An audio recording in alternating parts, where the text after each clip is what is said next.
Boker Tov Shem Hashem Naaseh Venaser Shenizke Lagdil Torah Oladira Betachlit Shelirat Shamayim. On est aujourd'hui le 24, mercredi 24 du mois de juin, le 2 Tammuz, Bezrat Hashem, l'Askara de Makhlouf Waknin Bar Zorha, ou Zora, si je le prononce bien. Zechron Yoracha, Roi Hashem Tanachen Began Aeden, Elion Vechol Ashorvim Imo, Bichlal Arachamim Vasilichot, Vechen Yeratzon Velmaramen, Tiye Nishmatot Zorachaim. Ou Beshem Hashem Naaseh Venatzliach Be'ezrat Hashem. Ce shiur donc a été acheté pour l'élévation de son âme. Il n'y a pas plus que la Torah, il n'y a pas mieux que la Torah. Kal vachomer, aussi bien pour les vivants que pour les décédés. Donc kal hakavod d'avoir acheté ce shiur. Sur Nos sages racontent, on verra un petit peu le jugement justement d'Akadosh Baruch Hu dans ce shiur. Et puis on se reverra ensuite pour un autre shiur sur Masechet Avot. On rappellera et on remerciera du fond du cœur tous ceux qui nous soutiennent. On a vraiment besoin de votre soutien. On a énormément de familles qui tapent à la porte. Bon, on est une association aussi d'aide sociale. On s'efforce de faire ce que l'on peut. Todaraba, Yaakov, Daniel Bilar Ayakar, Eric, tu veux pas qu'on donne ton nom de New York, donc on va pas plus loin que ça. Mamash Kol Echad Ve'echad. Et tu m'as dit aussi des noms à rappeler d'élévation d'âme. De qui? L'élévation, c'est l'Askara aujourd'hui. C'est l'Askara de qui? Denise Anna. Denise Anna. Bat Simcha. Bat Simcha, Roi Hashem Tanachana Began Aeden Elion. Et pour mon grand-père, le père de ma maman. Ah oui. Hanoun Ben Yasmin. Hanoun Ben Yasmin, Shayom Yom Kudato, Roi Hashem Tena, Cheno Began Eden Elion, puisque c'est aussi ça Askara. Voilà, on va commencer tous les shiur. Donc, Refoua Shlema, bien entendu, pour tous les malades d'Israël. La liste est longue, donc on attaque direct. Moratim Yakdosha Vatora, Saratar Levat Frat Miriam, Mir Soufan et Yakar, Kol Am Israël, où que vous soyez, Bezrat Hashem, que je vous comble de bonheur, dans la joie et les mitzvot. Ok, Nos sages racontent. Lot est parti avec ses filles.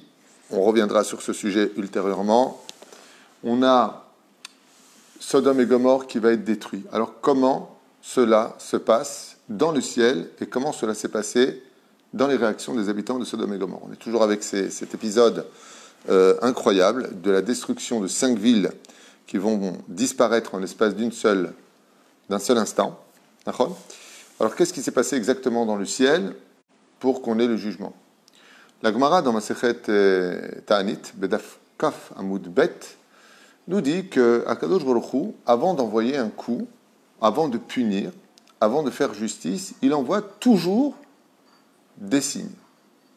Par exemple, nous dit la Gemara, quand tu vois un immeuble qui est très solide et qui n'a aucune raison de s'effondrer, et qui vient à s'effondrer, donc ce n'est pas naturel, on va dire que nous on le traduit comme étant naturel, tremblement de terre, je ne sais pas quoi, mais que malgré tout quelque chose se passe qui n'est pas vraiment justifié, eh bien c'est un signe que Akadosh Baruch Hu a réuni le Beit Din d'en haut. Il a réuni le palais de justice en haut pour prévenir. On voit ça dans la Torah, dans la paracha de Metzora, où Akadosh Baruch Hu, il envoie, pas que dans Metzora, on voit ça aussi dans la fin de la paracha de Ishak et Tazria, donc Tazria, entre autres, que Akadosh Baruch Hu, d'abord, il envoie la lèpre sur les murs, ensuite sur les vêtements, et ensuite sur la personne. C'est-à-dire que Akadosh Baruch Hu ne fait jamais, le coup directement sur la personne. Il prévient, il commence à mettre en garde, il commence à, un peu comme une gangrène, lo anenu velo alechem, qui commence en bas et qui monte. Donc, coupe, arrête, quitte le mal pour faire le bien. Sour, mera, va, setov. Alors voilà ce qui se passe maintenant avec les habitants de Sodome et Gomorrhe, et puis on verra en même temps qu'est-ce qui s'est passé pour Abraham, parce que les conséquences de la punition éclaboussent toujours même les tzadikim. Il faut savoir que on dit que souvent le malheur de l'un fait le bonheur de l'autre. Il arrive que le malheur de l'un fasse aussi le malheur de l'autre. Mais on va essayer de voir ensemble d'abord dans le texte. Yashav Elokim Shivim Ve'echad Mal'achav. Grand chidouche, le créateur du monde, Dieu lui-même, réunit 71 anges. Qui sont ces 71 anges? Et vous avez bien compris qu'il y a l'ange Michael, responsable de la nation juive, et les 70 anges qui dirigent les nations du monde. Dieu les amène. Il les amène et il veut leur parler. Pourquoi? Pour plusieurs raisons. La première, c'est l'humilité d'Hachem qui est extrême. Il est Dieu absolu. C'est lui qui a créé les anges. Et comme vous le savez, un ange n'est autre que la définition de la pensée divine. Quand elle se réalise, elle devient un ange. Et la deuxième chose, c'est qu'il a donné aux anges le droit de se défendre. Ce qui fait que le créateur du monde lui-même, quand il vient pour juger une personne, il dit, ben défends-toi. Si tes arguments sont valables, eh bien j'annule mon psakdin, même si je suis Dieu. Donc là, c'est aussi un enseignement pour nous les hommes, de ne jamais être Dayan Ichidi, c'est-à-dire Shofet Ichidi, ne soit pas seul juge. Il faut toujours avoir plusieurs opinions pour être certain que le din soit, en d'autres termes, émet. Même si dans la Gemara de Makot, on sait qu'une personne aurait le droit de se faire juger par un seul Dayan, Zeperusha Davar. Beddin Shel Sanhedrin, Lishpot et Anshe, Sedom.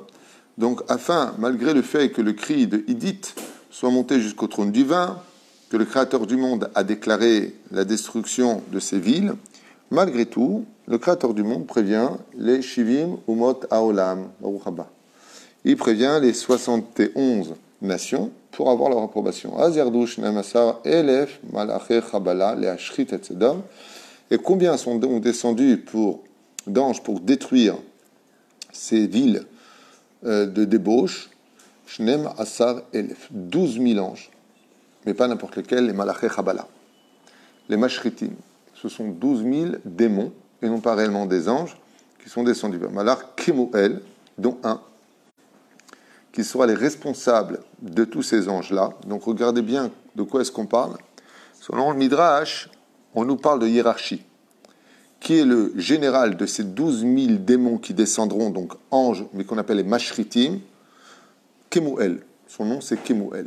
Comme ça nous dit le Midrash, Malach Kemuel, Ayam Memoune Alehem, c'est lui qui les dirigeait. C'est curieux que quand on parle de Dieu, c'est très curieux, vraiment. Quand on fait attention, on se rend compte qu'il y a des hiérarchies. Je vous parle très souvent dans les cours de la notion des hiérarchies, parce que la Torah nous met en garde de toujours respecter les hiérarchies. Honore ton père et ta mère. Ton père, c'est pas ton copain, c'est ton père. Fais attention de ne pas lever la voix sur lui. Fais attention quand tu parles à ta mère. Et imecha, et avicha tiraou. Comme c'est marqué dans les 10 commandements, tu craindras ton père et ta mère. Dans les premiers commandements, il y a marqué honore. Dans les deuxièmes, il y a marqué tu craindras. Faire attention à ça. Ton grand frère, c'est pas ton petit frère. Donc il y a toujours une notion de garder du respect, de garder les distances. Une personne âgée, c'est pas ton copain. Le rave, c'est pas ta chavruta, c'est pas ton pote. Fais attention, il faut toujours faire attention à la hiérarchie. Regardez ce que nous dit le Midrash. Et en cadeau, il envoie, mais je comprends pas. Si un ange, il fait ce que Dieu lui dit, pourquoi il a besoin d'un supérieur? Parce que le monde d'en haut, s'il a besoin de hiérarchie, de commandant, de général, de ministre, pas plus forte raison le monde d'en bas. Ken, Vadaï Sheken. Tov, Kshenodal et Anchesdom, Kitsara, Omedet Lavo Alehem. Quand les habitants de Sodome et Gomorre ont pris conscience que le ciel, alors regardez bien ce qui se passe, commençait à changer de visage, des couleurs inhabituelles, mais le coup n'est pas encore descendu. Les habitants de Sodome et Gomorre commencent à comprendre qu'il se passe quelque chose contre eux. Ils ont tellement bien compris le problème que chacun d'entre eux a commencé à appeler son propre Dieu, inventé de toutes pièces. Mais ils avaient 2 dieux chez eux qu'ils adoraient vénérer à Sodome et Gomorre, c'était le Dieu soleil et le Dieu lune. Et ils ont donc fait des sacrifices, ils ont prié, ils se sont entaillés à crier devant le soleil de les sauver. Et ils commençaient à voir carrément la figurine des Mashritim, c'est-à-dire les anges destructeurs. Et ceux qui travaillaient la lune ont commencé, et ils ont dit, vite, vite, que vienne vite le soir, pour que la lune apparaisse, et que la lune nous sauve. Donc chacun d'entre eux a très bien compris maintenant qu'il se tient face à un décret destructeur, et font appel à leur divinité. Donc ceux qui avaient le soleil la journée ont dit, ah, c'est le soleil qui va nous sauver, et ceux qui attendaient la nuit ont dit, espérons que le ciel ne nous tombe pas dessus jusqu'à ce que la nuit tombe, car la lune aura certainement la force de nous sauver. Mais à ça, Hachem, qu'est-ce que fait le Créateur du monde? Regardez sa patience, c'est incroyable combien on peut apprendre d'Hachem dans la vie. au lieu de leur dire, espèce d'imbécile, mais qu'est-ce que vous êtes stupide et ridicule, je vous ai tout donné, je vous ai laissé le temps de la réflexion, je vous amène maintenant, attention, le martinet va tomber sur vous, et qu'est-ce que vous faites? Vous faites appel encore plus à de déchéances morales, d'avodazara, d'idolâtrie. Alors, grande question qui pourrait se poser, c'est, Bémet, pourquoi et qu'est-ce qu'ont eu les habitants de Sodome et Gomorrhe pour avoir eu un mérite aussi grand d'une patience incroyable du Créateur du monde? La réponse est unanime de nos Chachamim, ils étaient unis. Dans la déchéance, ils étaient unis. Dans l'illégalité, ils étaient unis. Dans l'injustice, ils étaient unis. Malheureusement, et heureusement, on dit que l'union fait la force. Alors si l'union réussit à faire la force dans le monde du mal, imaginez le bien qu'il peut apporter quand on est dans le monde du bien et uni. Message pour tous les juifs dans le monde entier, par rapport à ce chiour, de prendre compte absolument de l'importance de la peut-être dernière grande mitzvah avant le dévoilement du Melech HaMashiach de cette génération, c'est l'unité. Vous savez que demain, c'est l'Aïloula du Rabbi de Lubavitch, Zecher Tzadik Vekadosh Livracha Sroto Yagen Alinu Val Kol Israël, Amen. Et on peut dire que s'il a travaillé sur un domaine, ça a été le domaine de, c'est pas simplement ramener les enfants à la Torah, mais de les unir. Combien le Rabbi s'est battu pour la hardout au sein du peuple d'Israël. Mais la reine, on voit ici que Akadosh Baruch Hu, il leur laisse du temps. Quel mérite ils ont? Chez It Achadou, car ils étaient unis. Ils s'inquiétaient les uns pour les autres, ne manquent pas à l'appel pour faire encore plus de mal demain, mais ne manquent pas à l'appel. Il y avait de la considération les uns pour les autres. Dans le cours de tout à l'heure, on verra que la Torah nous met en garde, Alti et Baz Echol Davar. Non seulement il faut avoir de la hardout, mais on n'a même pas le droit de dénigrer une personne quelconque. Pourquoi? Tu ne sais pas qui il est ou qui il deviendra demain. Fais attention.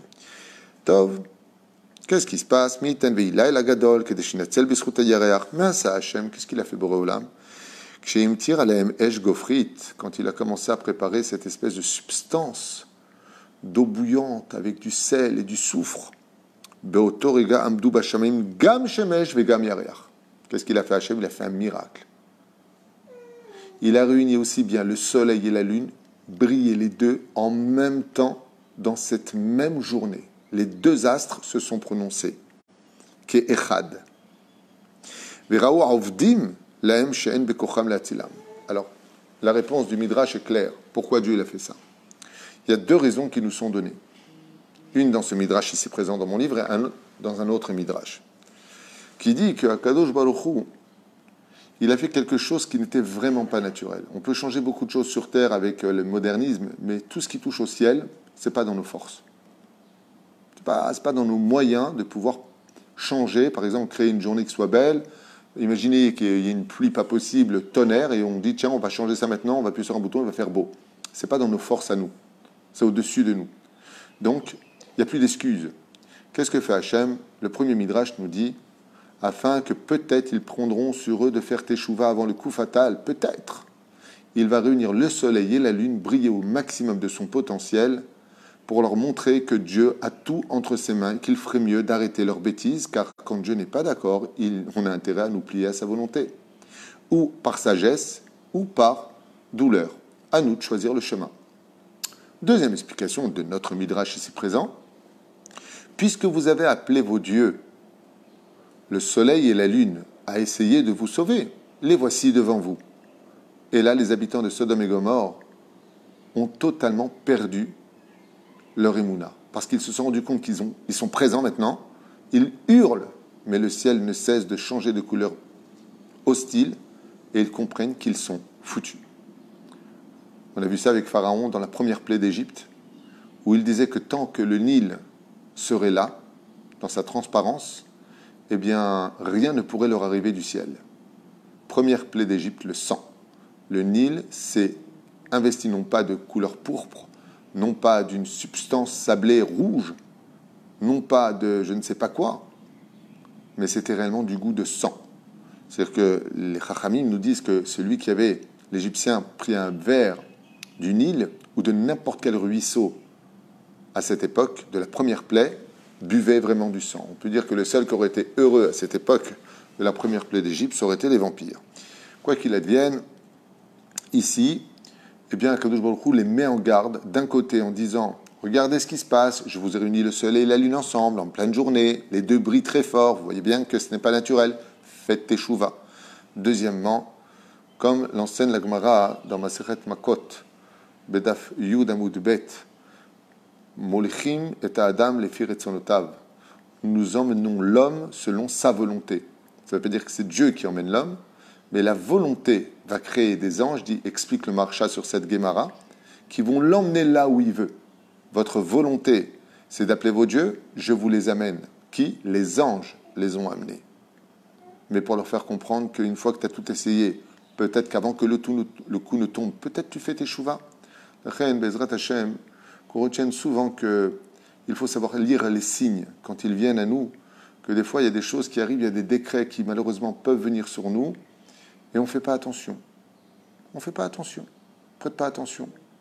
Pourquoi? Parce qu'on se croit supérieur à toute chose. Alors qu'en réalité, on ferait mieux de demander, ou de faire teshuva, ou de mettre de la tzedaka, ou de travailler sa colère. Hier, quelqu'un m'a dit, écoutez, à la maison, c'est tout le temps le balagan, parce qu'on crie, on crie, on crie. Je lui ai dit, arrêtez de crier. Il m'a dit, ben voilà, on va prendre ça sur nous, on va essayer maintenant de prendre sur nous de ne plus crier à la maison. C'est éphémère, ça t'arrête. C'est pas compliqué. Tu vois qu'en criant, ça fait que plus de problèmes. Alors arrête de crier. Parce que qui dit crier, dit colère. Qui dit colère, dit quitter l'objectivité de la discussion. Qui dit quitter l'objectivité de la discussion, c'est déplacer le problème. Déplacer le problème emmène à s'insulter. S'insulter emmène à se fâcher. Fâcher emmène à se bouder. Et en fin de compte, tu n'as rien résolu, si ce n'est que tu es encore plus mal que d'avoir commencé toute l'histoire. Réfléchis. Ainsi dit Akadosh Baruch Hu. Quand tu veux t'enfoncer, moi je t'enfonce encore plus. Si tu veux t'enfoncer, je vais t'aider, dit Hachem. Mais si tu veux t'élever, je viens tout de suite te sortir du problème. Shalach malach et yado ba'even, asher alea banu chamesh are sedom, va'afachan. Vechol esev asede naval. Alors qu'est-ce qui s'est passé? L'ange présumé, donc celui qui était responsable, a pris tout simplement, donc on avait avec eux aussi l'ange Gabriel, Shalach malach et yado ba'even, l'ange a frappé, ou il a pris une grosse pierre, comme ça il dit ici, Asher Alea Banu Chamesh Are Sedom, avec lesquelles ils avaient construit les 5 villes de Sodome et Gomorrhe. En d'autres termes, ce que vient nous dire le Midrash, c'est que la première chose, regardez la patience incroyable de l'ange que Dieu lui ordonne de faire, c'est de briser déjà tous les grands monuments des 5 villes de Sodome et Gomorrhe. Et c'est ce que je vous ai dit tout à l'heure.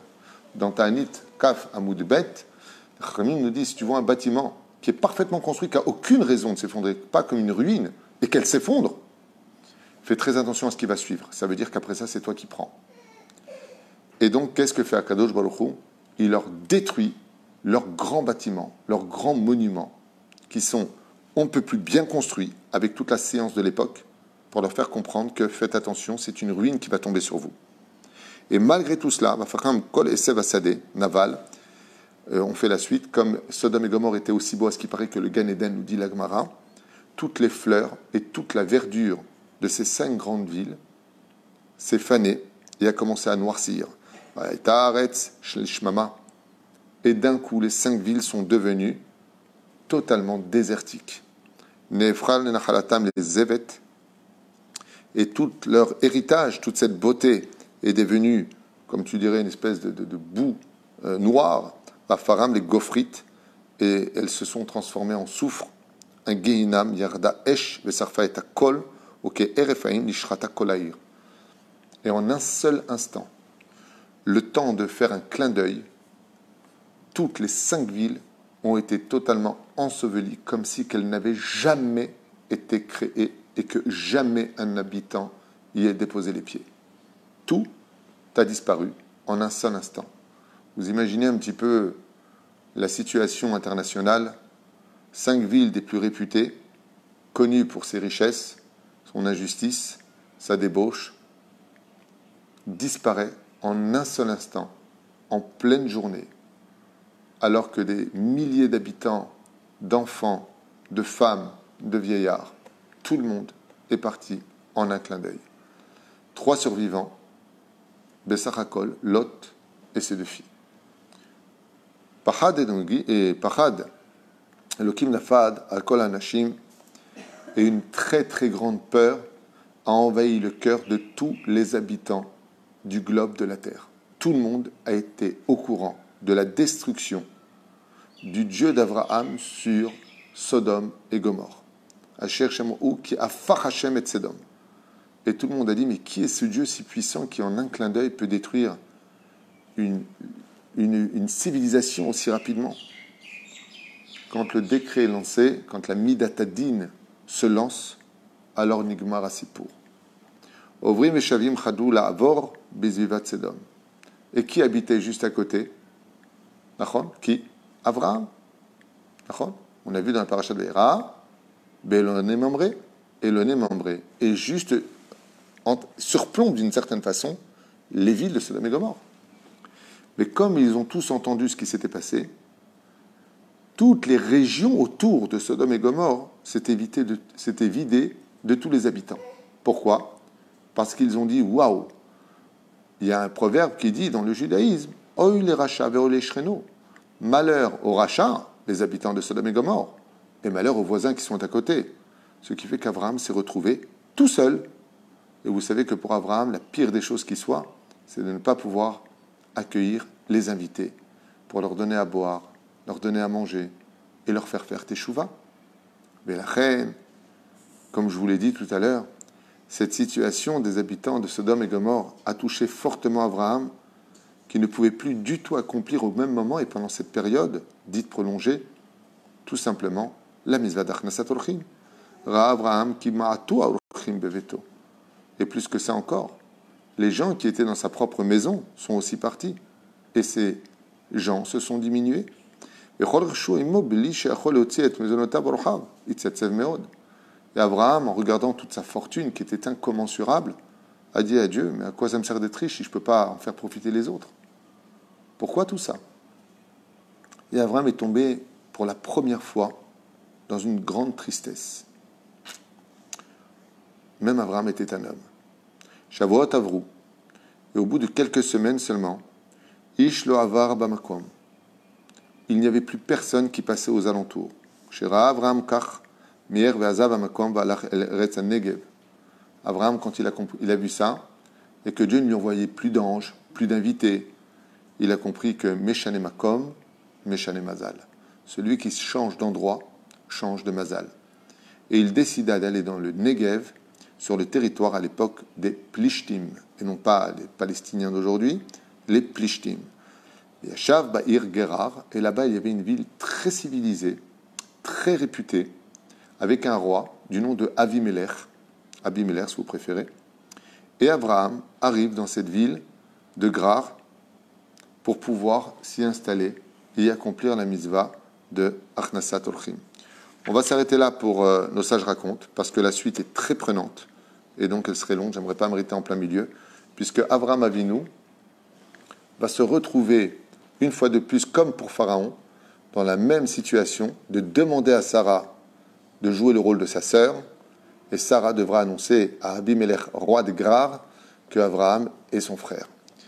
Une très grande question se pose ici, on élaborera ça demain si Dieu veut, c'est comment se fait-il qu'il soit obligé de jouer deux fois ce rôle? Quelque part, ils partent en Égypte, il dit que tu es ma sœur, ils arrivent sur le territoire de Gerar, donc des Pilishtim, ils rejouent à ce rôle. Pourquoi?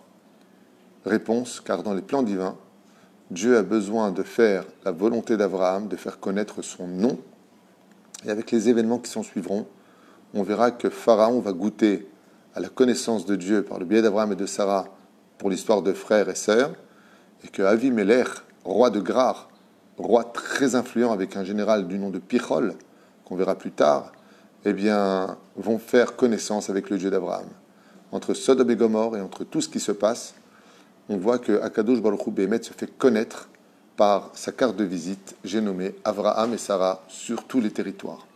Donc d'un côté, on voit que Abraham et Sarah apportent du monothéisme, ils apportent le dévoilement de Dieu, la vérité sur la création du monde, mais qu'en réalité, il y a beaucoup de tikkunim, de réparation qui se passent à travers tout cela, comme on verra dans l'hypocrisie du politiquement correct de ce roi Abimelech ou de ce pharaon qui disait « Mais c'est toi qui as dit que c'était ta sœur !» On verra exactement le combat du dialogue entre Abraham et Abimelech, et on se rendra compte qu'à travers ce côté très diplomate, très correct, très poli, très politique, se cache une énorme hypocrisie et on ne peut plus débaucher. Baruch Adonai Leolam, Amen Amen. Je rappelle que ce shiur était pour l'élévation de l'âme de Mahlouf Waknin Ben Zora, je suppose que c'est ça le nom, Zichrono Livracha, qui a eu lieu donc le 2 Tammuz. Roi Hashem Tenachenu Began Eden Elyon, et on se revoit tout de suite pour le deuxième shiur. Kol Tov.